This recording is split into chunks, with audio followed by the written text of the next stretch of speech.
Iroel, gracias por estar aquí. Ángeles, Concha, los amigos del cuerpo diplomático,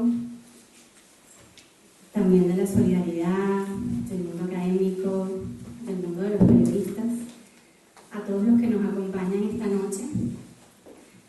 No podíamos empezar este evento de hoy sin antes recordar que hoy se cumplen 8 meses de la siembra del presidente Chávez.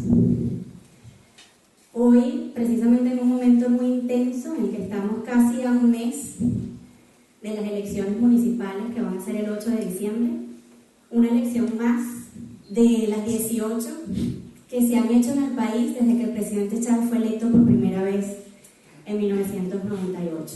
Y por eso hoy desde aquí, desde la Embajada de la República Bolivariana de Venezuela, ante el Reino de España, queremos ratificar una vez más nuestro compromiso con el legado del presidente Chávez. Chávez vive, la lucha sigue.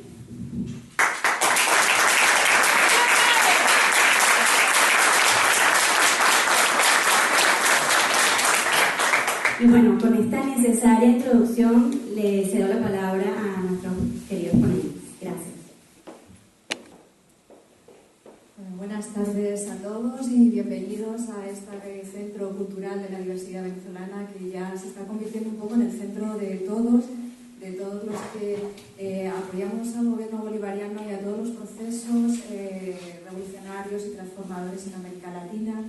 Y hoy se acoge aquí este evento que no tiene que ver con Venezuela, pero tiene que ver con Venezuela porque Cuba es una referencia, fue una referencia para el presidente, y Venezuela y el presidente Chávez son una referencia para Cuba.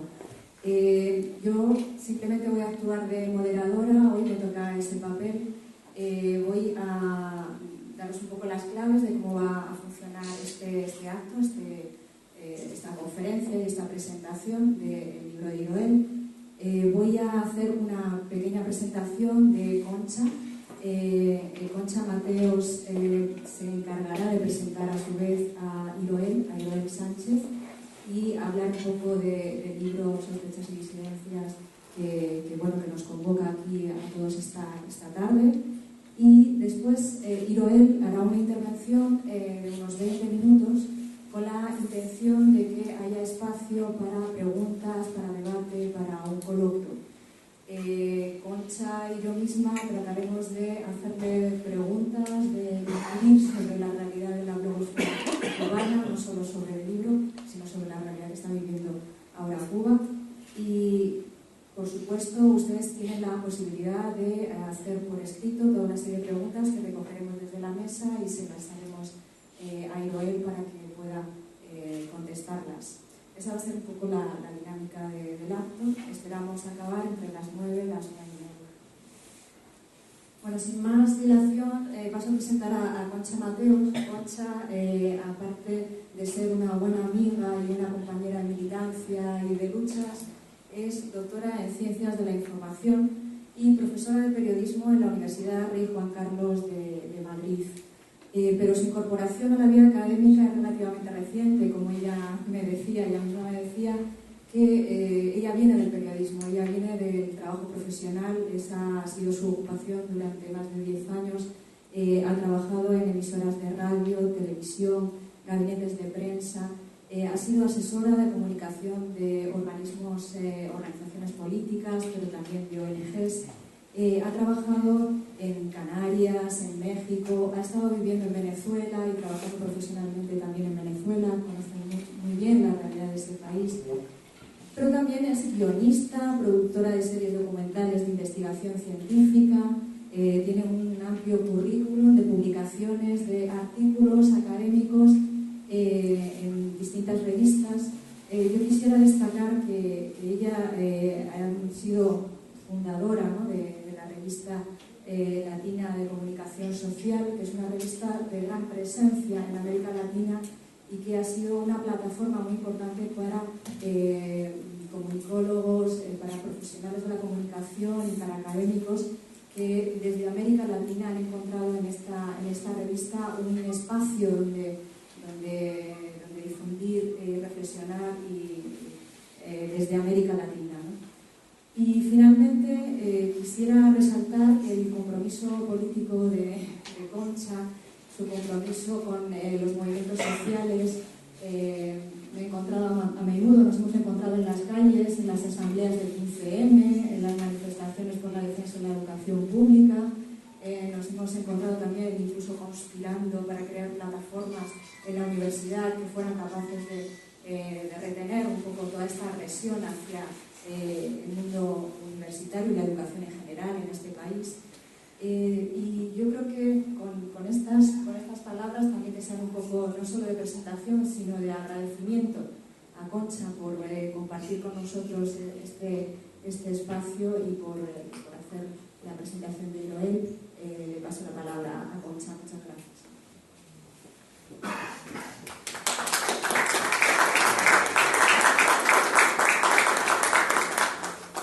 Bueno, buenas tardes a todas y a todos. Muchísimas gracias a Ángeles, lo que ha contado es más grande que yo mismo, así es que muchísimas gracias a todos por venir y a la organización por contar con mi presencia esta tarde. A las personas que nos gusta dialogar, la verdad es que nos supone un lujo que nos inviten a estar, porque no siempre se puede estar también reunidos para establecer un diálogo, así es que muchas gracias por haberme venido. Pues mi profundísima amistad con Joel tiene como 18 minutos de historia, porque esta mañana cuando salí de casa no le conocía. Entonces es una historia reciente pero intensa. No le conocía en persona, pero le había leído. Y cuando le lees, pues te sugieren muchísimos pensamientos. En 5 o 6 minutos, que es lo que voy a emplear en precederle con el uso de la palabra, voy a tratar de compartir con ustedes algunos de esos pensamientos que me han sugerido la lectura de ellos. Yo pienso que estar dormida es muchísimo más cómodo que estar despierta. Estar dormida es un estado mucho más plácido que estar despierta. De hecho, hay medicamentos que tienen fines analgésicos para calmar el dolor y lo que hacen es inducirnos al sueño, nos genera un poco de sueño, ¿no? La planta del opio, a la que conocemos como adormidera, es una planta que se usa para fabricar drogas de evasión y también para fabricar algunos medicamentos como la morfina y la codeína. Pero técnicamente se llama la paparia somnífera, o sea, que también induce al sueño. ¿Por qué hablo de esto si a mí lo que me han invitado a hacer es que presente a Joel? Bueno, pues porque Joel tiene un blog que se llama La Pupila Insomne. Este blog hace 3 y un poquito más de años que existe, y para mí que es un vigía este blog, que es una alerta, es como un detector de mentiras mediáticas, que nunca duerme, se llama La Pupila Insomne. Esto está muy bien para el Joel, pero no sé si esto de no dormir nunca le sienta bien, pero está muy bien para el blog y está muy bien para nosotras. ¿Por qué? Pues porque yo creo que quedarse dormida durante la guerra es muy peligroso. Y estamos en guerra. No me voy a entretener las razones por las cuales pienso que estamos en guerra, pero la avaricia capitalista todos los días violenta a las formas de vida que hay sobre la tierra. Las plantas, las flores, el agua, los árboles, los pájaros, los peces, las personas, somos violentadas nuestras formas de vida por el imperativo capitalista. Y esto viene ocurriendo hace mucho tiempo. Esto es lo que nos tiene en guerra. Entonces, esta guerra tiene 2 frentes, 2 tipos de frentes. Por un lado está el frente material y por otro lado está otro frente que no es material. 2 tipos de batallas se están librando a diario, ¿no? El frente material se libra se opera con artefactos como misiles, como drones, como bombas, ¿no? Y es un frente muy sucio porque mancha, ¿no? Mata gente, destruye cosas, destruye bienes, produce sangre y mancha. Es un frente muy expuesto. Pero hay otro frente que no genera manchas. Es el frente de la violencia simbólica. La violencia simbólica se despliega sin hacer heridas, simplemente instalando esquemas de pensamiento en nuestra manera de ver el mundo. Los son peligrosos también y son nocivos estos esquemas de pensamiento. Entonces, en este escenario de guerra simbólica, me pregunto cuáles son las armas de violencia simbólica. Bueno, pues un arma de violencia simbólica es cualquier aparato, mecanismo o proceso que sirve para que las personas, por ejemplo, adquieran ideas como estas que les voy a decir ahora. Ustedes ya las conocen, ¿no?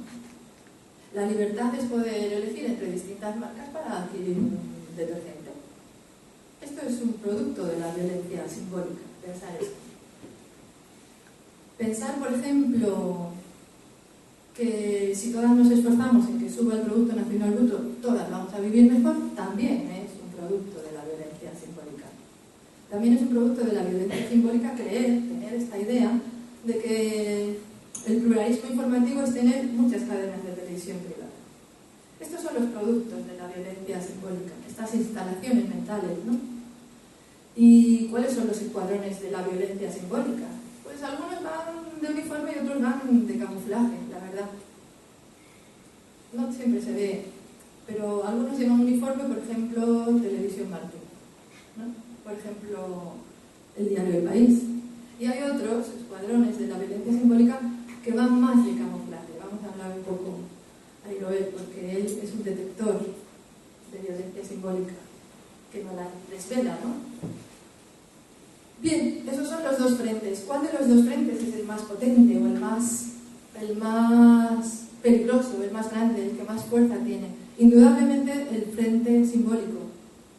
Porque fíjense, el agresor utiliza el frente simbólico para borrar las huellas de su responsabilidad en el frente material. Mediante el frente simbólico, mediante la violencia simbólica, se borra quién ha tenido la culpa de la violencia física. Se le hace difícil ver. Realmente la mayor victoria que se puede tener en una guerra simbólica es producir ignorancia. Y la producción de ignorancia es un negocio bastante rentable para poder realizar con impunidad la violencia que ataca la vida del planeta cada día por el imperativo capitalista. Bien, esa es mi manera de entender las guerras en las que estamos, ¿no? Y en esta guerra creo que está muy bienvenido el trabajo que hace Iroel, porque La Pupila Insomne es un blog, pero es un detector de violencias simbólicas y a diario es muy costoso estar defendiéndose de la violencia por nosotras solas, porque también dormimos, pero si mientras tanto alguien vigila, pues nos facilita mucho la tarea de defendernos de todo esto. Yo creo que cada vez que no comprendemos, hemos perdido una batalla. Y es verdad que la violencia simbólica ha tenido muchas victorias. Una de ellas es hacer tan difícil para la gente entender las consecuencias del capitalismo. En el libro de Sospechas y Disidencias, Iroel realiza una entrevista a Carlos Fernández Liria, que es un filósofo español, que fue galardonado con un premio en Venezuela llamado Premio Libertador al Pensamiento Crítico, del que los medios españoles nunca dijeron ni una sola palabra por violencia simbólica, acallaron. Y dice Carlos Fernández Liria, en una respuesta a una pregunta de Iroel, esta respuesta que a mí me gusta tanto recordar, dice palabras textuales: cuando comprendemos el capitalismo, más monstruoso nos parece. Y entonces es imposible permanecer de brazos cruzados. La violencia simbólica que sufrimos ha producido mucha incomprensión de las consecuencias que tiene el capitalismo. Y yo creo que cada vez que no comprendemos, perdemos una batalla. Cada vez que nos dejamos llevar por la dormidera mediática de los medios corporativos, perdemos una batalla. Y que nuestra obligación es intentar que no triunfe esta violencia. En ese espacio de nuestra actualidad, no nacional, sino global, es donde yo entiendo el papel que realiza La Pupila Insomne. La Pupila Insomne es el blog nodriza del que nace el libro de Sospechas y Disidencias, ¿no? Es un blog que lleva el título de un poema que yo le decía a Iroel de nuestra larga trayectoria de amistad de 18 minutos 50 segundos. Le decía: no te creas que yo acabo de entender el verso de Rubén Martínez Villena, que es el poeta que yo le voy a pedir que me lo explique un poco más, porque dice que la pupila cerrada es cuando está despierta y que cuando está abierta es cuando duerme, como que me hago un poco de lío, y yo como a veces soy un poco brutita para entender la poesía, pues, pero bueno, la pupila insomne yo la entiendo así, es ese vigía del adormecimiento mediático que nos llega desde tantas partes, ¿no? Aparte de esto, que me he excedido en el uso de la palabra, yo creo que él merece que yo le represente como se debe presentar a las personas en un acto como este, ¿no? Entonces, dice Pascual Serrano en el libro al comienzo que él es un disidente. Esta palabra me encanta, porque a veces nos la roban, ¿eh? Los disidentes. Él es un disidente del periodismo de mentiras. Él es un disidente del periodismo de mentiras. Yo también lo entiendo así. Pero además hay datos así objetivos de los que se nombran en todos los currículos de cualquier persona, ¿no? Y Noel es de formación ingeniero, que también me impresiona. Es de vocación escritor, yo creo que hombre de libros o librero. Y yo creo que es de devoción detector de mentiras mediáticas. O vigía de la blogosfera mediática, ¿no? Porque se entera de todos los puntos donde se ejerce violencia simbólica a través de los medios. Además, él fue el presidente del Instituto Nacional del Libro de Cuba durante 10 años, también fue presidente del comité organizador de la Feria Internacional del Libro de La Habana, también fue fundador de la revista sociocultural cubana La Jiribilla, es miembro del Comité Internacional del Encuentro Mundial de Globeros y también es el coordinador de la enciclopedia colaborativa Red. O sea, es también muchas cosas y había que decirlas porque se lo merece una presentación más o menos formal. Además es el autor, es el editor del blog La Jiribilla y es autor de Sospechas y Disidencias. Y estamos encantados de que esté con nosotros y que nos dirija, estamos dispuestos a escuchar tus palabras. Yo le doy muchas gracias.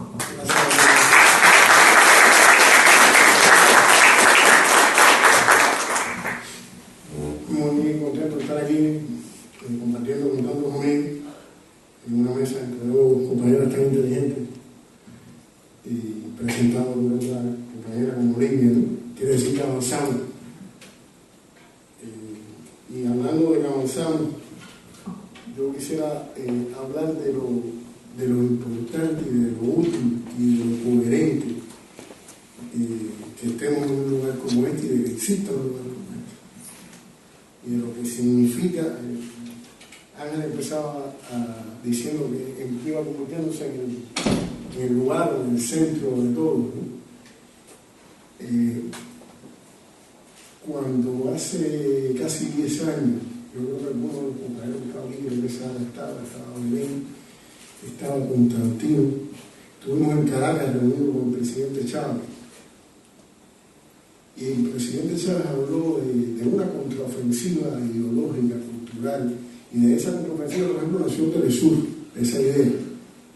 Fue una de las ideas que se discutieron ahí con mucha fuerza. Y también la idea de que nosotros no tenemos que resignarnos, y cuando digo nosotros, hablo de los países del sur y también de todos los sures que tienen dentro del norte.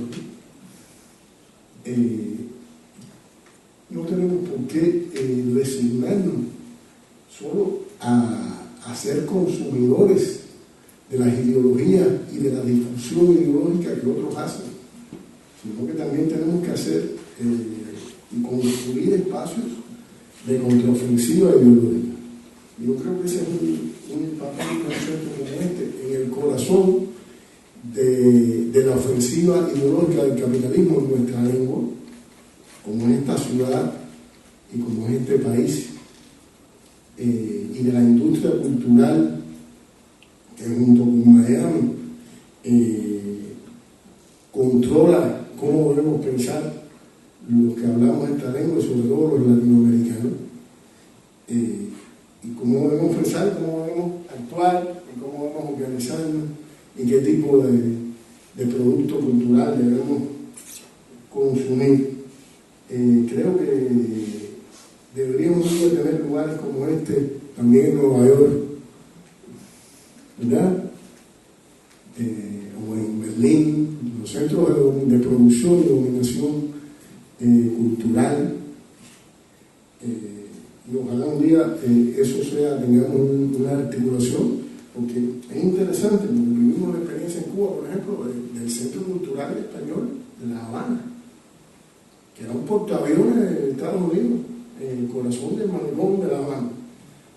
Era el encargado, por ejemplo, de distribuir el ingeniero, el señor Javier Solana, junto con la National Endowment for Democracy, que es todo el mundo, no lo digo yo, lo dice el ilustre de New York Times, es una pantalla de la CIA, y lo distribuía el Centro Cultural Español de La Habana. Y no solo lo distribuía, sino que también pagaba. Me acuerdo que un día se formó un escándalo porque a la directora de ese centro cultural, por consecuencia de las propias restricciones del gobierno norteamericano, la detuvieron en el aeropuerto de Miami con dinero para pagarle a los colaboradores de la revista Encuentro de la Cultura Cubana en La Habana. Era la que manejaba pero fíjense cómo procedente de Miami con ese dinero para distribuían la revista. Y esa es la articulación. Por eso cuando uno no se puede sorprender a ver cuando alguien se escandaliza en algunos gobiernos por esto de Snowden y el famoso espionaje, si todo eso está armado y rearmado y sabido y recontracebido, y hace rato que hay gente que duerme en la misma cama, por decirlo de manera mal y torpe, ¿no? Por favor. Entonces, tenemos que resignarnos a ser los receptores de esas influencias y de esas conspiraciones, y no podemos promover limpiamente nuestra cultura, nuestras ideas, nuestros valores, que además son ampliamente, y lo acabo de comprobar en estos días, son ampliamente acogidos cuando tienen la oportunidad de ser escuchados aquí en universidades, en centros comunitarios, en bibliotecas, aunque no tengan el presupuesto ni el glamour de lo que goza el portaaviones en otros lugares, ¿verdad? Y es una historia vieja que viene de la llamada Guerra Fría cultural. Hay muy buenas investigaciones sobre eso. Está este libro legendario de Francis Getón Osama, que por supuesto hizo de Europa el escenario principal de esa confrontación, pero que no hizo más que aparecer la revolución cubana en escena, y los recursos que estaban destinados para el famoso Congreso de la Libertad de la Cultura y para toda esa industria de la manipulación y de la cooptación intelectual, fueron a Cuba y fueron a la guerra contra Cuba. Y la revolución cubana muy tempranamente construyó una institucionalidad cultural para darle a los intelectuales latinoamericanos la posibilidad de expresión que nunca habían tenido, y surgió la Casa de las Américas, y surgió el ICAE, y también articuló una red de difusión con Prensa Latina, con Radio Habana Cuba. Y de pronto, lo más brillante de la intelectualidad, y para allá pasó Jean-Paul Sartre, pasaron muchos intelectuales europeos, y de pronto alguien más al norte se dio cuenta de eso, y empezaron a aparecer revistas, empezó a aparecer dinero, empezó a aparecer una revista como Mundo Nuevo, para contrarrestar el trabajo que hacía la Casa de las Américas, y se creó, cuando no existía ningún premio literario en América Latina, y solo Casa de las Américas se ocupaba del estímulo de la creación de los escritores latinoamericanos, entonces se creó el premio Rómulo Gallego con el petróleo, el dinero del petróleo venezolano. ¿Y a quién se lo dieron? Bueno, el primero, nosotros nos recordamos, a Mario Vargas Llosa, en ese proceso de cooptación intelectual. Y bueno, aquí lo tenemos, ¿verdad? Ese es de los que no va a camuflar, ese va de uniforme. Y todo eso no fue del día, y aquel boom del cual es hijo, el boom hijo de la Revolución Cubana, el boom de la literatura latinoamericana, fue cooptado aquí también en las editoriales de París y de Barcelona.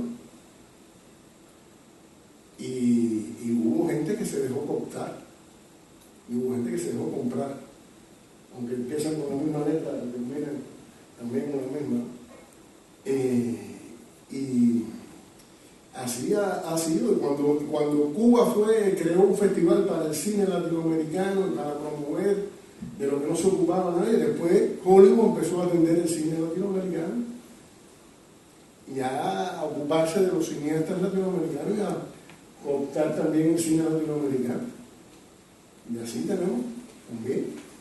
Y para crear las agendas y a crear un tipo de intelectual que respondiera a esa industria cultural, lo cual vino después a ser mucho más violento después de 1989, cuando mucha gente rápidamente cambió el discurso, y si no lo cambió, por supuesto que fue invisibilizado, y entonces ya no podían existir intelectuales a contracorriente de esa industria, no porque no existieran, sino porque desaparecieron y crearon una cosa que tenemos que llamarle el síndrome de la soledad. Tú eres un loco que piensa solo tú, nadie más piensa como tú, nadie te va a publicar, y si pasas una línea roja llamada Cuba, y que hoy se pudiera llamar Cuba de Venezuela, ¿verdad? Es el eje del bien, ¿no? Cuba y Venezuela. Entonces, sabemos lo que pasa. Aquí hay algunas personas que no lo pueden contar. Sabemos lo que pasa cuando tú pasas esa línea. Y por tanto, también los medios se ocupan de ese proceso de domesticación y de construir un tipo de discurso único, que es después el único que permite sobrevivir en una sociedad donde todo se convierte en mercancía, lamentablemente, incluyendo el arte y la literatura. Y en ese contexto, yo creo que, y volviendo al inicio, no sé si me estoy extendiendo demasiado, es donde un centro como este yo creo que juega un papel, y puede jugar un papel extraordinario, de articulación, de difusión, de revelación, de aspectos que toda esta industria intenta silenciar. Y como tú, como yo he tenido la oportunidad y el privilegio de ver todos estos días, te encuentras con tanta gente en este momento tan complejo, y la gente está mirando y buscando alternativas. Yo he estado otras veces aquí en este país, nunca me había sucedido que me encontrara con tantas personas que me habían preguntado cómo hacen para ir a vivir a Cuba. Nunca me había pasado eso. ¿Cómo hago para ir a vivir a Cuba? En todos los lugares, 2, 3, 4 personas. En todos los lugares. A pesar de que todos los días los medios de comunicación de este país dicen que Cuba es el infierno. Y nunca me había pasado la pobreza, me había encontrado la pobreza espiritual y profesional de los medios de comunicación, en medios de comunicación autonómicos que están mucho menos presionados, como sabemos, que los medios que radican en esta ciudad. Aquí usted lo entrevistan en un canal de televisión en Andalucía y le hacen exactamente las preguntas que si lo entrevistan en un periódico, en estudio, que si lo entrevistan en una emisora de radio, en canal, exactamente la misma. Parece que es un guionista único, y la primera es la primera siempre. Y la primera es la primera siempre, la segunda es la segunda siempre. ¿Cómo se puede ser tan pobre? ¿Y cómo se puede además cobrar por eso? Es insólito.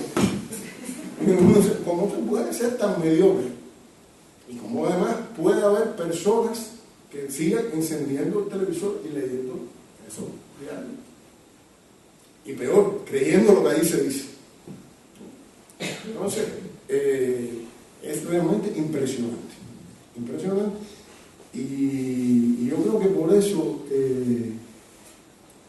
es más necesaria que nunca la existencia de este tipo de espacios y el esfuerzo que hacen muchas de las personas que están aquí, tanto del lado de acá como Ángeles y Concha, como los compañeros que están del lado de allá, por hacer lo que el escritor cubano José Lezama Lima llamaba el rasguño en la piedra. Pareciera que no tiene sentido el rasguño en la piedra. Uno solo no, pero muchos rasguños en la piedra empiezan a cobrar algún sentido. Yo creo que quizás lo que he visto en estos días, la presencia de ustedes aquí, es una muestra de que sí, tiene sentido hacer ese rasguño en la piedra. Gracias a Concha y a Ángel. Bueno, creo que ahora empezamos aquí las preguntas, ¿no? Gracias a todos.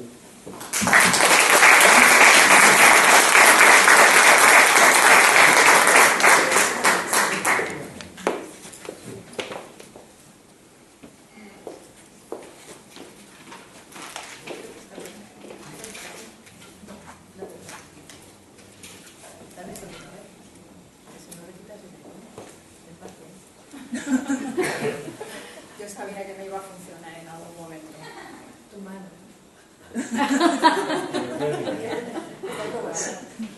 Igual lo hacemos.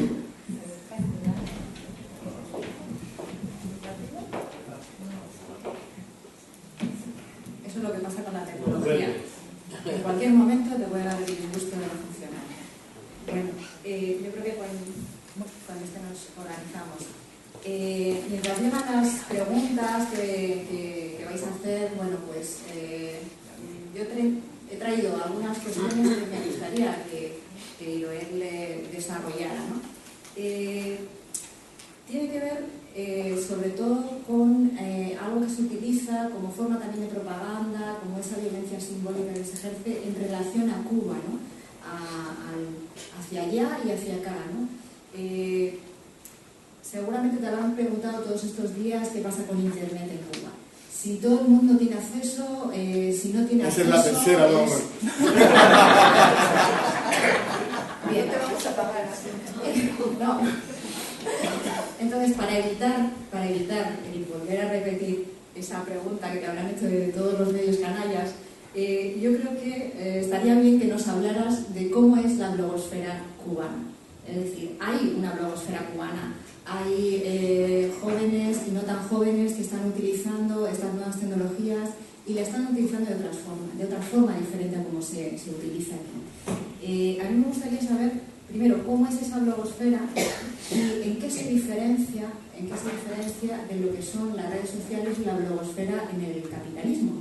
Es decir, ¿es una cuestión nada más de que se puede usar Internet y todas estas redes de otra forma o hay algo más que diferencia a estos blogueros cubanos por la revolución? Yo creo que se trata de un fenómeno donde el cuento no puede dar una opinión definitiva, ¿no? Fenómeno en evolución también. Yo creo que eso ha ido surgiendo como expresión de la propia pluralidad y diversidad de la comunidad cubana. Yo creo que hay casi hoy 1000 blogs de este orden, ¿no? Estamos hablando de estudiantes universitarios, de periodistas, de intelectuales, de escritores, y creo que han ido construyendo distintos puntos de vista de realidades muy diversas, desde fuera de La Habana, desde La Habana, desde alguien que trabaja en un medio de comunicación y pone en el blog cosas que no pone en el medio donde trabaja, alguien que lo coge como un espacio de catarsis también para aquellas cosas con las que no está de acuerdo, crítica del blog. Yo creo que la inmensa mayoría son muy críticos, incluso tratando de llenar vacíos que los propios medios de comunicación cubanos no han cubierto. Y lo más interesante es que desde todas esas cosas, de todas esas experiencias se han ido articulando. Se han ido articulando con la mayor flexibilidad, pero creo que también con la mayor coherencia. O sea, creo que el único punto en común que tienen todos esos blogs es que ninguno patrocinado por el gobierno de Estados Unidos, como sabemos todos, tiene una política para crear blogs en Cuba. Una especie de laboratorio de cultivo de esta cosa biológica que se hace. Y yo he estado en encuentros en varios de blogueros y, por ejemplo, viví la experiencia cuando en uno de estos encuentros que hubo en el centro Martin Luther King, donde yo diría, no sé, había casi 100 compañeros ahí, llegó René, el compañero que estuvo preso 15 años en Estados Unidos, buscar información sobre las actividades terroristas y la admiración desde todas las experiencias por René, él fue unánime. Era el héroe de esa jornada, ¿no? O el encuentro, la videoconferencia que el mes pasado, un mes y medio, en septiembre, creo que fue el día 26 de septiembre, tuvimos una videoconferencia con Julian Assange. A lo mejor ustedes no se han enterado, porque debería ser noticia que Julian Assange haga una videoconferencia con Cuba y hable con blogueros cubanos, una sala como esta llena de blogueros cubanos, preguntándole por videoconferencia a Assange. Pero no, eso no fue noticia. A pesar de que todo, a veces tú te diera la impresión de que todo lo que tiene que ver con Internet en Cuba es noticia, pero eso no fue noticia. No, ¿por qué no fue noticia? No voy a explicar por qué no fue noticia. Hay tres cosas que dijo Julian Assange que son impublicables. Una, le preguntaron por el bloqueo a Wikileaks. Y me dijo, ¿el bloqueo a Wikileaks? Sí, nosotros estamos bloqueados hace 3 años. Pero tenemos que aprender de ustedes que hemos bloqueado 54. Impublicable. Segundo, le preguntaron, bueno, ¿cómo sigue Wikileaks mientras tú estás recluido en la Embajada de Ecuador en Londres? ¿Cómo se coordina eso? Igual que la Revolución Cubana lleva varios años y Fidel Castro al frente. Y así no hay seguir avanzando. Y le preguntaron por uno de los clinics estos últimos que ha hecho el gobierno. Le dio clinics a los personajes estos que cada cierto tiempo fabrica el gobierno de Estados Unidos para que los medios se entretengan durante un tiempo para que se gasten, ¿no? Y una señorita que aparece mucho aquí en los medios de comunicación, Julian Assange, dijo que no tiene ninguna autenticidad, que recibe dinero del gobierno de Estados Unidos por publicar y que se convierte en un títere. Usó la palabra títere para referirse a esa persona. Por supuesto que también es impublicable eso. Y debería ser noticia, no. Entonces, esos blogueros que no existen para los medios de comunicación, sería muy fácil. Ahora mismo yo digo cualquiera de los lugares comunes sobre Cuba, los medios de comunicación, y quizás me dé la vuelta al mundo. Sería muy fácil. Y para cualquiera de esos blogueros lo sabemos también. Y yo creo que han tenido el rigor y la inteligencia y la decencia de ser ellos. Y creo que eso es el punto común de todos estos jóvenes y otros jóvenes que hacen blogs en Cuba, es querer ser ellos como son las personas en Cuba, como se expresan con total libertad. Ser libre, entre otras cosas, del dinero de Estados Unidos.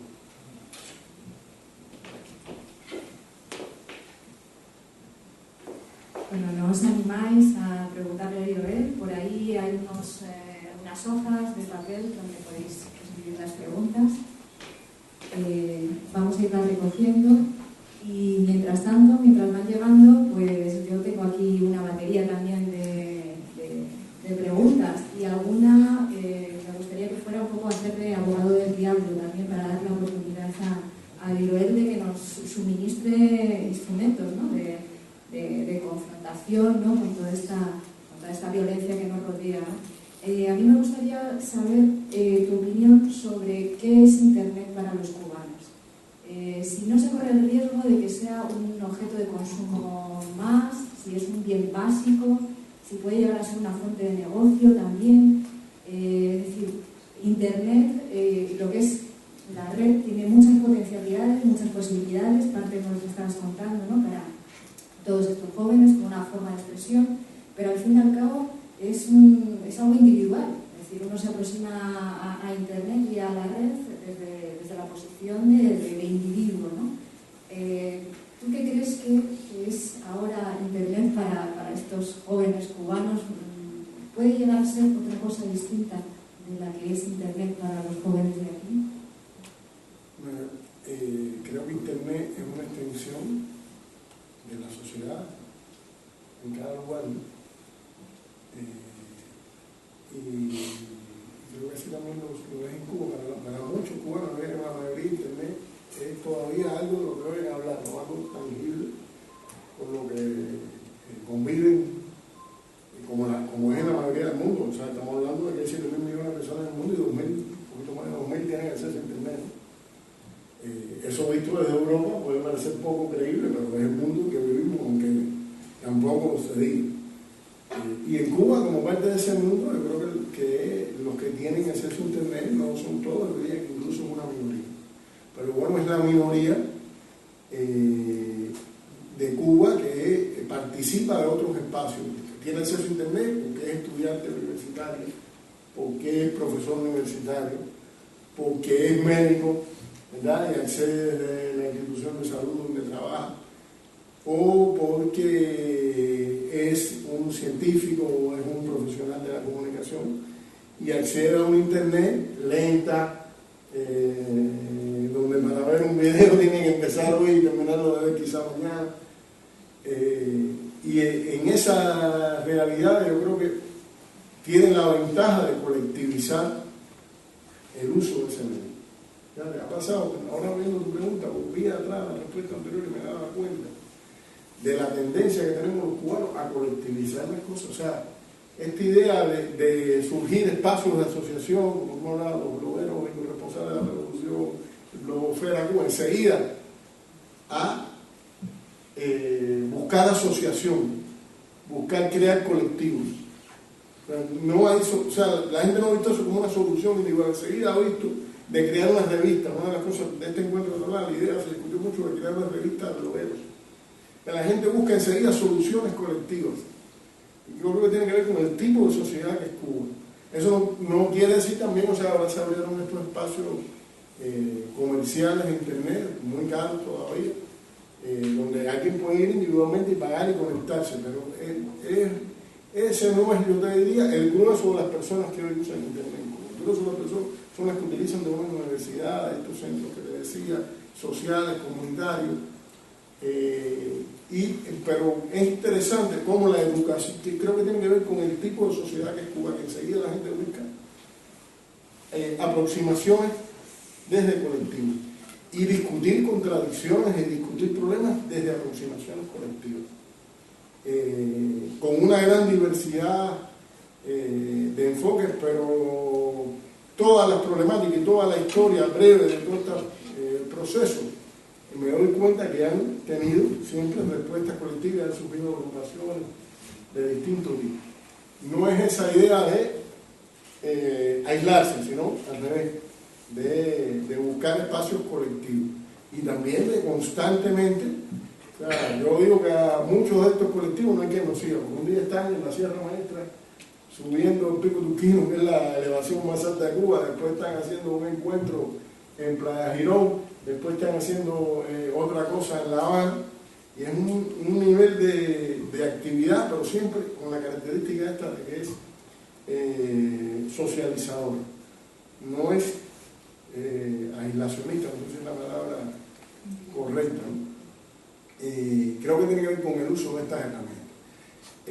No dudo que también surjan espacios del uso, y hay espacios de uso individual y uso económico individual de esas herramientas, ¿no?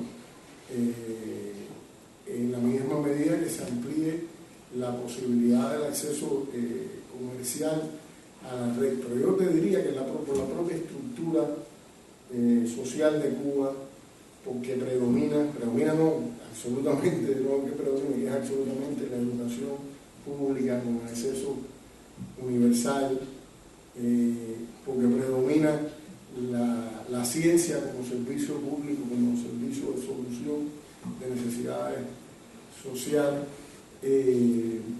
va a predominar también este uso, ¿no?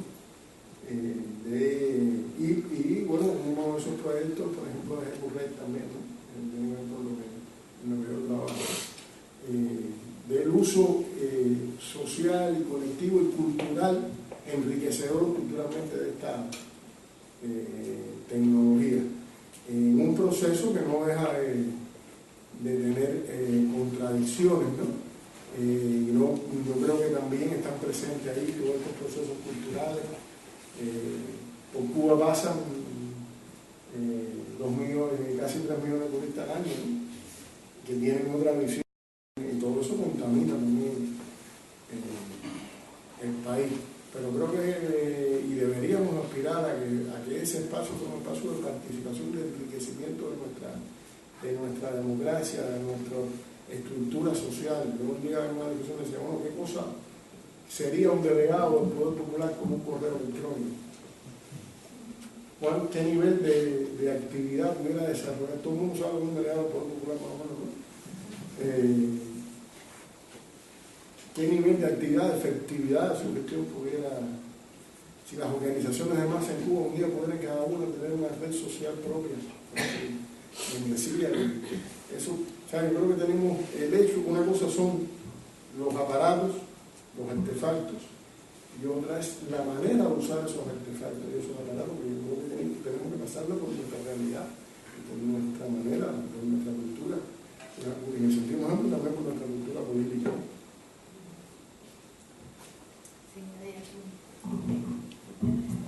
Sí. Bueno, lo leo el comentario porque no es una pregunta, pero es un comentario de un joven saharaui que nos dice que agradecimiento personal y de mi país a Cuba y a Venezuela por el inolvidable labor solidaria en todos los aspectos de la vida, principalmente en educación y sanidad, a pesar de su lucha contra el bloqueo yanqui. Viva Cuba, viva Venezuela y viva Sahara.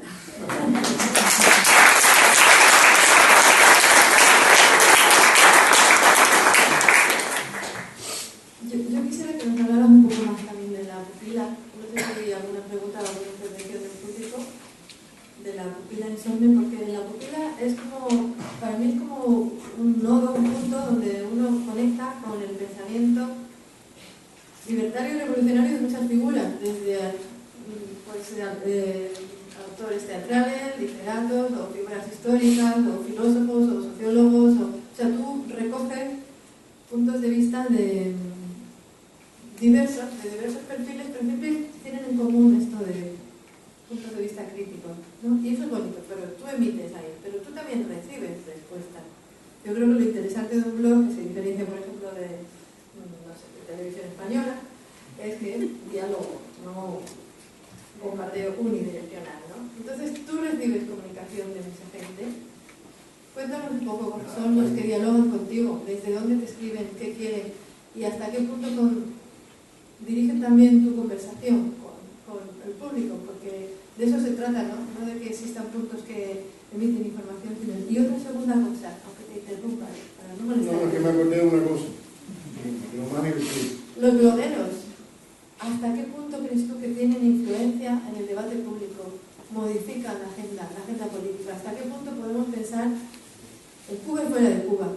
Si tú los has visto, o nos quedamos dialogando ahí, bueno, yo no soy bloguera, pero nos quedamos dialogando ahí en un circuito que hemos creado para nosotros, porque lo interesante es que ese diálogo tuviera repercusión, ¿no? No tanta como New York Times, que tú lo espías mucho para pillarle todas, pero bueno, algo, ¿no? A ver qué me dices. Mira, hablando de bombardeo, si puede, entra ahí a la actividad de Canarias, ahí abajo, baja ahí. Baja. Sigue bajando, baja.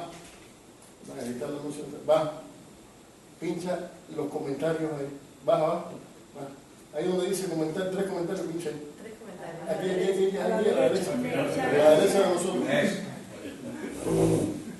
Baja ahí. Hablando de bombardeo, baja ahí. ¿Qué dice ahí? Baja, sube un poquito, sube. Estaría bueno que un dron te visitara. Uno de mis floristas. Me acordé de ahora cuando hablaba de bombardeo.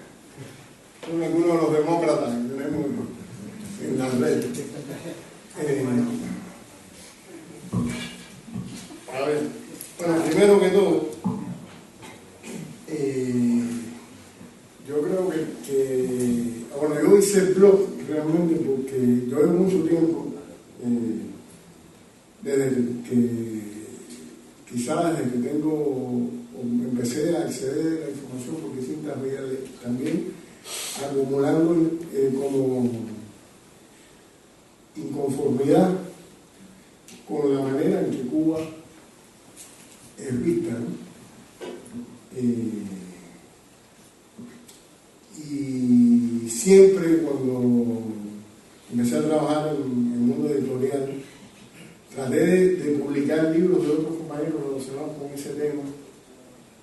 Y bueno, participé también, como decía Concha, en la creación de las guerrillas con ese sentido. Me daba cuenta de que estaba ocurriendo un debate sobre Cuba, que Cuba no hablaba. Y cuando en el año 2000, creo que fue 10, hubo aquí una campaña atroz a raíz de la muerte de una persona que fue realmente absolutamente cerrada, podríamos decir. Me acuerdo que Willy Toledo se atrevió a decir quién era esa persona realmente y lo lincharon mediáticamente. Yo escribí una cosa y la publicaron en varios sitios en la red, me lo pidieron los compañeros de las guerrillas y me impresionó la circulación de eso en espacios como blogs, ¿no? Y varios compañeros también me dijeron, ¿por qué no abres un blog? Y yo digo, bueno, tengo mucho trabajo, no tengo tiempo para eso. Pero después vi que Silvio abrió un blog. Entonces, si Silvio abrió un blog, hay que pensárselo mejor, ¿no? Y después vi una cosa también, que Fidel, en aquel año, fue cuando empezó a visitar, de pronto Fidel más nunca había aparecido en público, centro científico, a mediados de año del oeste de La Habana. Y hubo alguien que en una de esas visitas tiró una foto con un móvil, la puso en Twitter, esa foto después fue a los blogs y a los 4 días fue sacar un periódico. Pero ese recorrido, ¿no?, desde un móvil a un periódico, me volvió a motivar, ¿no? Y finalmente decidí hacerlo y canalizar por ahí aquella inconformidad, ¿no?, de cómo los medios veían a Cuba.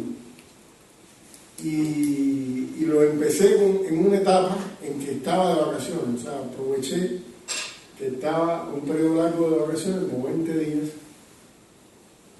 recluté a mi hijo, por eso tenía creo que 16 años, para que me ayudara, era muy habilidoso con la informática. Le pedí a una amiga que es la editora de Cuba Debate.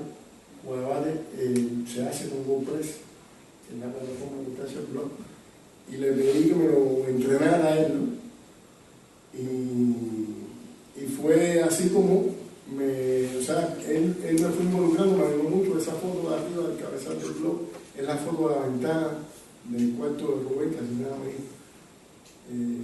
Y él estaba en aquel momento, ¿sabes? Los muchachos tienen que estar apoyados con la fotografía y con la gráfica, hizo los banners también del blog y eso. Y yo creo que me ayudó mucho en ese tiempo. Y yo en esos días escribí todos los días escribía. Y me impresionó la reacción de cómo había posts que eran traducidos, que eran reproducidos en otros espacios, que los compañeros de Cuba Información hacían videos basados en los posts del blog. Y después pasó algo mucho mejor, que es que empezaron a aparecer gente que me enviaba cosas para publicar en el blog, con amigos que yo tenía de otros momentos, cubanos y de aquí, españoles, y empezó como una especie de bola de nieve, me estaba comprometiendo con eso, ¿verdad? Y ya prácticamente yo escribo a veces una vez cada 10 días, cada 15 días, pero el blog lo mantienen vivo otros, ¿no? Y creo que lo supera uno enormemente lo que pretendía inicialmente, ¿no? Sobre lo que tú decías del intercambio, hay una especie de intercambio no desigual, sino muy desigual entre los que estamos en Cuba con esto de los comentarios y eso. O sea, yo a veces tengo la percepción de que tengo asignada una plantilla de gente para comentarme en el blog, sobre todo en Twitter. De que constantemente cuando alguien me retuitea, como se le llama, algo eso, aparece alguien a insultarlo a ese y decirle, y no es Sánchez la peor de las personas, cuando te digo, hablando en el mejor de los tonos. Y es además una velocidad, porque cuando tú puedes ver, es como, yo me acuerdo cuando uno hablaba, es tiro a tiro, ¿no? Cuando yo estuve en Angola, el AK tiene dos maneras de tirar, el AKM, a tiro, a Javier que le gusta el momento de tiro a tiro y en ráfaga, ¿no? Uno nada más que puede tirar tiro a tiro, por la velocidad que tiene de hacerse, de todos los tipos te tiran en ráfaga. 10 comentarios para allá. Yo me imagino que los tipos están en un yate, un wifi o una conexión satelital de esa que vuela, y uno de tiro a tiro, espérate que baje, que apruebe, que comentario, no sé cuánto. Cuando tú le estás respondiendo, primero tienes 10 en cola ahí. Entonces, es una guerra muy desigual, donde hay gente profesional dedicada a hacer ese papel de troleo, es como se le llama, y te aplasta. En el caso de Cuba, una cosa, es una nube tú no puedes caer en la trampa, tampoco debes hacerle caso, no tiene sentido, ¿no? Y por ejemplo, el propio Silvio, que tiene un nivel de admiración, un nivel de convocatoria, ¿no? Eso no hay que explicarlo, ¿no? En el propio blog de Silvio, él se ha visto obligado a moderar los comentarios, porque es una cantidad de insultos y Silvio tiene gente ahí permanentemente comentando con él y él les responde, gente que lo admira, muchos lo admiran. Pero a pesar de eso, la guerra esta del tiro a tiro contra la Rafa es una cosa alucinante. Y sin embargo, yo creo que es también como una especie de condecoración, ¿no? Cuando alguien te desea un dron, creo que fue Baltasar Gracián el que decía que pobre de aquel que no tenga enemigos, ¿no? Porque quiere decir que no te ha hecho nada que valga la pena, ni hay nada que se le envíe. Entonces, si fuera por eso, nosotros casi estas personas casi nos han hecho un homenaje. Y creo que algún valor puede tener lo que hacemos cuando somos dignos de la atención, no de estas personas, sino del dinero y de su jefe, que marcan una agenda y que marcan como una especie de blanco, disparen a fulano, disparen a mengano. Y eso creo que le da algún sentido a ese espacio. Está creando muchos puestos de trabajo. A ver, tenemos un par de preguntas del público, las vamos a hacer las dos para que puedas extenderte un poquito más en las contestaciones. José María te pregunta si no crees que en ciertos sectores de la sociedad cubana están penetrando valores ideológicos como la libertad de expresión, la libertad de información, tal como se entienden en España, sin considerar que hay detrás de todas estas expresiones empresas mediáticas que avalan, ¿no? esta ideología.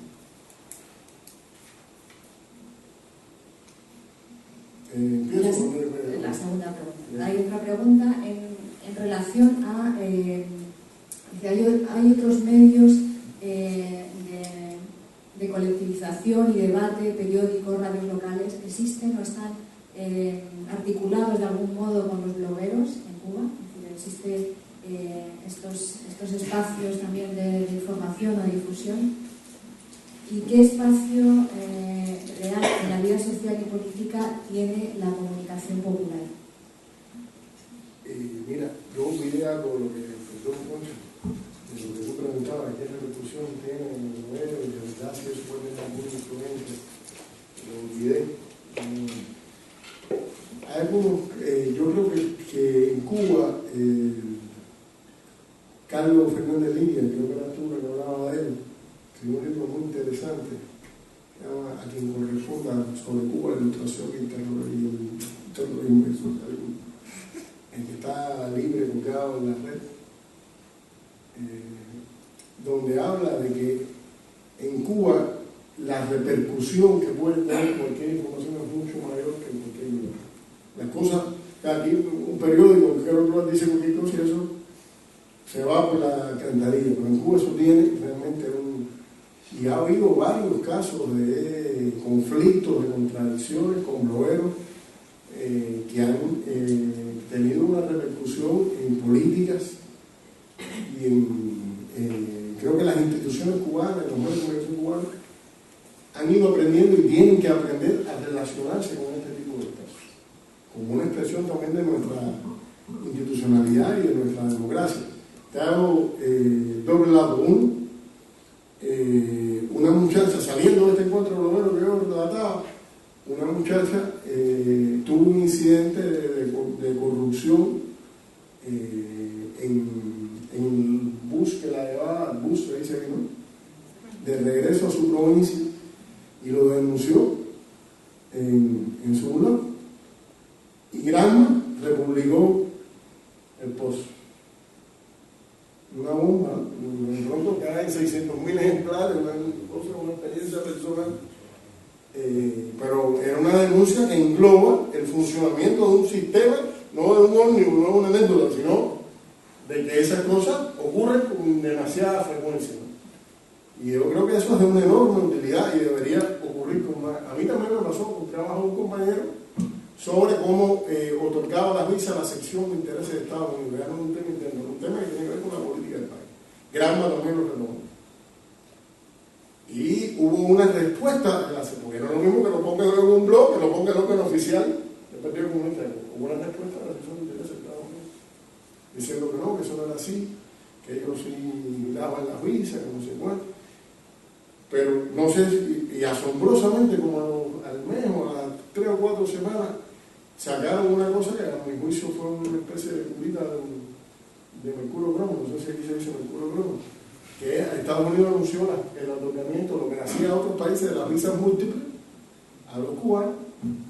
Yo creo que a lo mejor tenía la medida replanteada ya desde que hubo el cambio de la política migratoria nuestra, pero los marcó porque de pronto salió a la luz que le estaban cobrando a la gente, no sé, creo que eran $165, una cosa de esa, te dan la visa, o no te la den, entonces tienes que volver a hacer todos los trámites, y no sé, y creo que, o sea, de pronto algo que sale en un blog tiene una repercusión sobre el gobierno más importante del mundo. Bueno, fíjate tú, porque eso no hubiera ocurrido con un blog de ningún otro país, y no creo que tiene que ver nada con la constitución, tiene que ver con Cuba. Fíjate tú. Y fíjate si los blogs son importantes en Cuba, que de todo este plan, después de todo este plan del gobierno de los Estados Unidos, de los 20 millones de dólares que hay anualmente, de las conexiones que han revelado Wikileaks, de Estados Unidos fomentando estos blogueros que trabajan para ese cambio de régimen en Cuba, y de todo eso, en uno de estos encuentros de blogueros y de usuarios de las redes sociales en Cuba, de pronto se apareció el segundo jefe de la sección de intereses de Estados Unidos, no al espacio de la gente afín a ellos, ¿no?, sino a esta gente revolucionaria, estos blogs de los que estamos hablando, y se apareció el tipo ahí a decir que quería intercambiar con los blogueros. Qué interesante.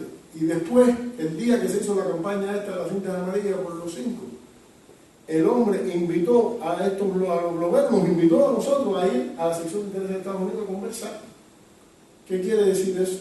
A mi juicio quiere decir que toda esta construcción que han hecho con algunos personajes, con blogs fabricados y superfinanciados, les ha fracasado. Y entonces están buscando insertarse en el espacio que de verdad tiene credibilidad, en el espacio que de verdad es auténtico, porque saben que el otro no tiene ninguna credibilidad. Y en las dos ocasiones la gente no se ha comido la trampa. Cuando nos invitaron a decir, sí, porque la noticia no va a ser que estamos pidiendo la libertad de los 5, la noticia va a ser que un grupo de blogueros cubanos fue a la sección de intereses de Estados Unidos. Esa va a ser la noticia. Y nosotros somos bobos para fabricar. Entonces, yo creo que es muy revelador del peso que puede tener eso en el caso de Cuba, que no lo tiene en ningún otro lugar, porque está en medio de una guerra de verdad, como tú decías, ¿no? y cualquier cosa en un sentido o en el otro alcanza tremenda repercusión. Aparte de que hay todo un aparato mediático destinado a amplificar cualquier cosa que convenga a esa industria, ¿no? Ahora, en un blog que no es de estos que sirve a la política de Estados Unidos, sale una crítica relativamente fuerte sobre cualquier problema. De pronto viene una agencia cablegráfica y dice, y Noel Sánchez dijo que hay tal problema, no sé cuánto, y eso le da la vuelta al mundo, lo cual, como decía Belén en una novela, Cuba es el único país del mundo en que un problema que puede ocurrir en cualquier otro lugar es consecuencia del sistema político y social. Cuando se dice aquí que algo funciona mal, no es consecuencia del capitalismo, es consecuencia de que algo funciona mal. Pero cuando algo funciona mal en Cuba, es consecuencia del socialismo. Es así exactamente.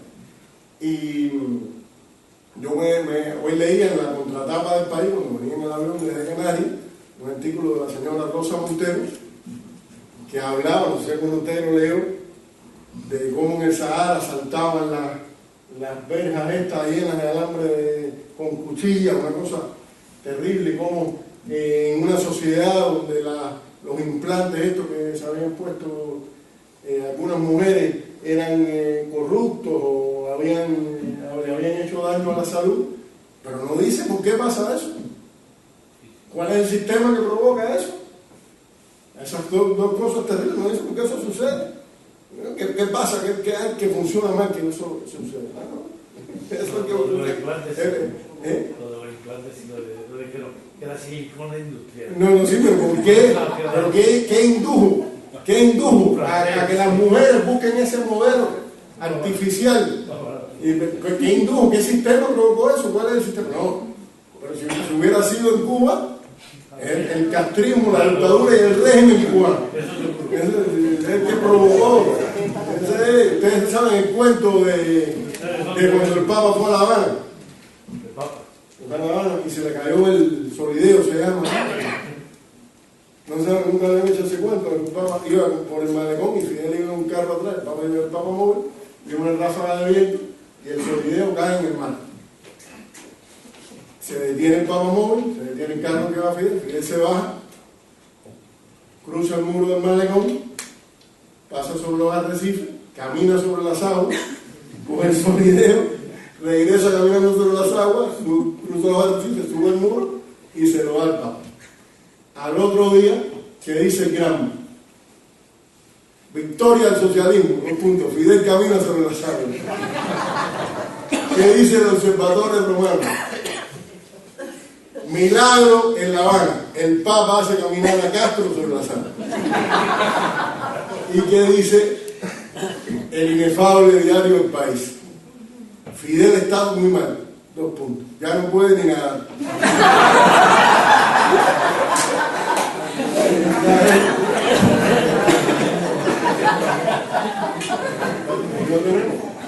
Claro.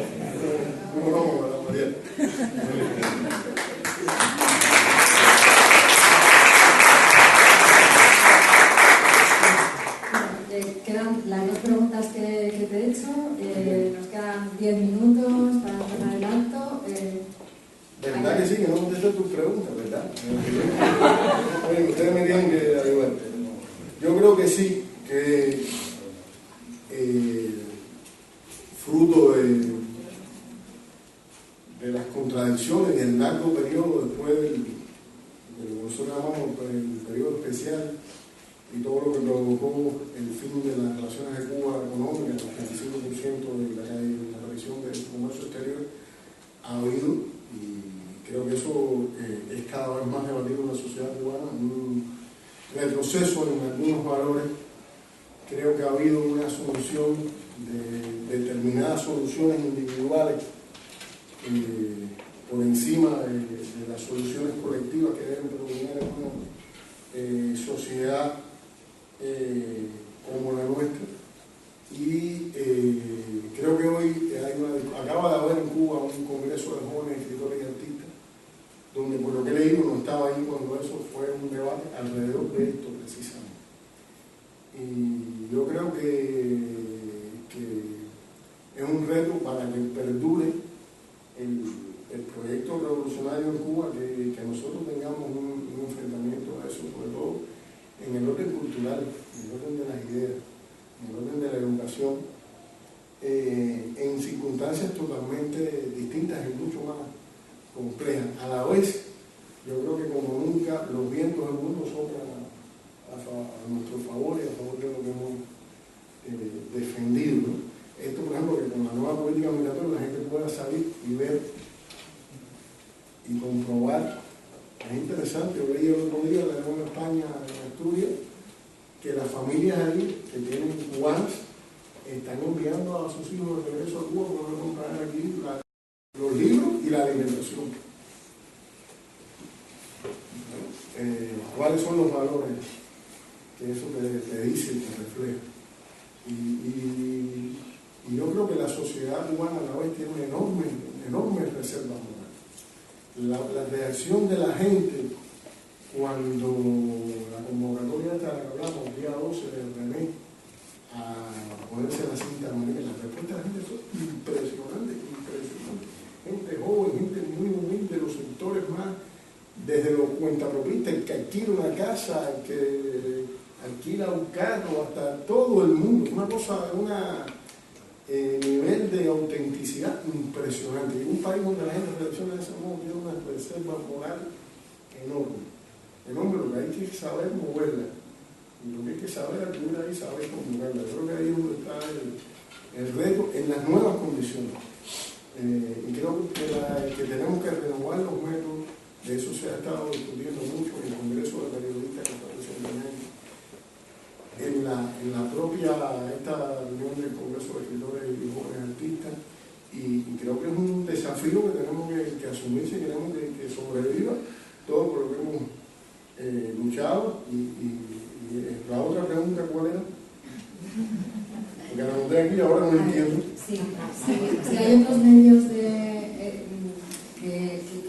se establezcan una serie de articulación con los blogueros, medios como periódicos, locales, y también si hay un espacio real en la vida social y política, qué espacio tiene la comunicación popular. Yo creo que, en el caso de los blogs, de alguna manera ya hablé de eso. Y ha habido también desde el Congreso de los Periodistas, que fue una preocupación, porque los medios tengan mucha más conexión con la gente. O sea, uno de los problemas que hemos tenido, que a veces los medios nuestros han funcionado como departamentos de comunicación de las instituciones, de los ministerios, de los organismos. Y a veces aparece ahí la opinión del funcionario que justifica una situación, pero no de la gente que recibe las consecuencias de esa situación. Entonces, en definitiva, si realmente estamos hablando de medios que son públicos, que responden al pueblo en una sociedad como la nuestra, los medios también son una expresión del control, o deben ser una expresión del control popular sobre la gestión de las instituciones, y creo que ya han empezado a ocurrir algunos cambios, por ejemplo, en programas muy importantes en Cuba, la televisión, como la Mesa de Reunión, donde eso empieza a verse de manera bastante diferente, ¿no? Igual, el papel de lo que tú llamabas este tipo de medios comunitarios, radios comunitarias. Hay un centro, el que hablé ahorita, el Centro Martin Luther King, que tiene un trabajo muy interesante con la idea esta de la educación popular de Paulo Freire, pero creo que también ahí hay un larguísimo camino por andar, ¿no? Y porque la sociedad cubana y esa capacidad, podemos decir, o esa institucionalidad que a nivel de base se ha fomentado durante tanto tiempo, también logra apoderarse de estas herramientas de la comunicación para gestionar mejor los procesos, ¿no?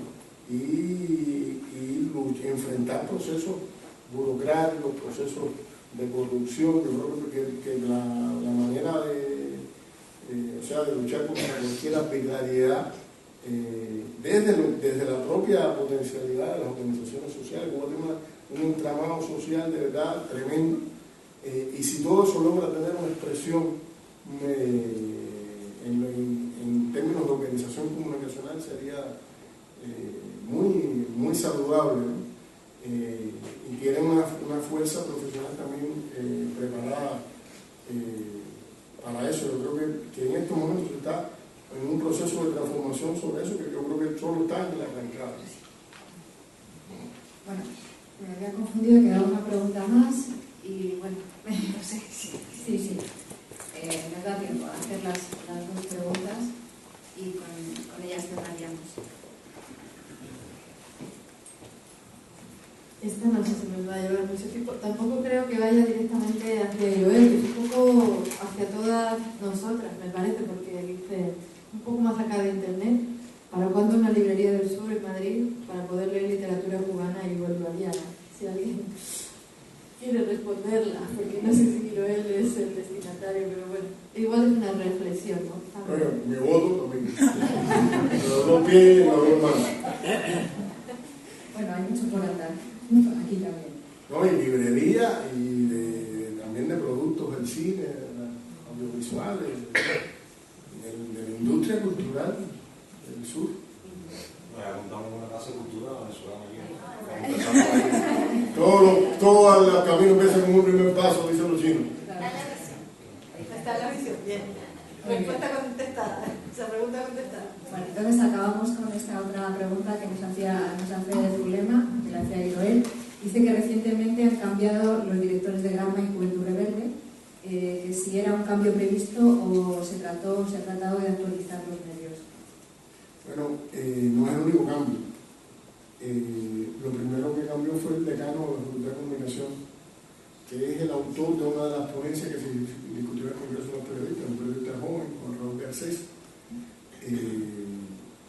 que les invito a leer la ponencia, está publicada en Cuba Data, creo que se llama 7 tesis sobre la prensa cubana. Ponencia. Se renovaron los directores de tanto de Gramma como de Rebelde. Yo creo que sí, el proceso de búsqueda de nuevos lenguajes, de nuevas facturas. Yo creo que no se trata del cambio de un paradigma del contenido ideológico, sino de la factura, del lenguaje. Por ejemplo, en Cuba se está viendo mucho Telesur. A partir de que empezó en enero a verse en vivo. Cuando tú ves los contenidos del Telesur, yo digo que el Telesur es más anticapitalista y más antiimperialista que el resto de la prensa cubana. No se trata de un paradigma de contenido, se trata de un problema de comunicación, de factura, de lenguaje, ¿verdad? Y entonces creo que de lo que se trata es de cambios de la manera de hacer, no del objetivo que tiene esa prensa, que es el mismo de servir al pueblo, de defender el proyecto de la revolución, sino de cómo hacerlo. Y en ese sentido hay que buscar formas de ser nuevas, y eso implica también en ocasiones personas nuevas. En ese sentido es que se pueden ver estos cambios en las personas. Bueno, bien, antes de cerrar este acto vamos a hacer una de publicidad revolucionaria y cultural de este propio centro para todos los asistentes que a lo mejor no les ha llegado esta información. Se trata de la programación de este mes de noviembre. Hay 2 actos programados, uno de ellos es el día 12 de noviembre. Hay un cineforo de una película que se llama Diario de Bucaramanga. Este evento será presentado por el propio director, Carlos Alberto Fundo, y contará con la presencia del actor Simón Pestana, que interpreta el personaje de Simón Bolívar. Este acto será en este mismo centro a las 7:30. También el día 14 de noviembre a las 7:30 tendremos la presentación de un libro, Tiempos de Oscuridad, Historia de los Golpes de Estado de América Latina. Estará el autor, que es Marco Roseman, que muchos conocemos, y en el acto intervendrá el propio Marco Roseman, el Raúl Borodo, embajador de España y catedrático emérito de Ciencias Políticas de la Universidad Complutense, y Tomás Rodríguez de Ediciones Sacral. Con esta publicidad, además, ya cerramos este acto de hoy dedicado a Cuba, a la blogosfera, a la vigilancia de Joel a través de la publicación y también al presidente Chávez, por supuesto, con el que habíamos, con ese recordatorio con el que abríamos el acto. Damos las gracias a Iroel por estar aquí con nosotros y dentro de su agenda. Mañana ya sale para Cuba y bueno, pues que se vaya con nuestros mejores deseos para Cuba, para la Revolución Cubana, y desde aquí seguiremos poniendo estampicas grandes, ¿no?, en el mero centro de la reacción, el mero centro. Gracias a Concha por habernos acompañado también aquí en esta presentación y por supuesto a todos vosotros por haber participado. Hasta pronto.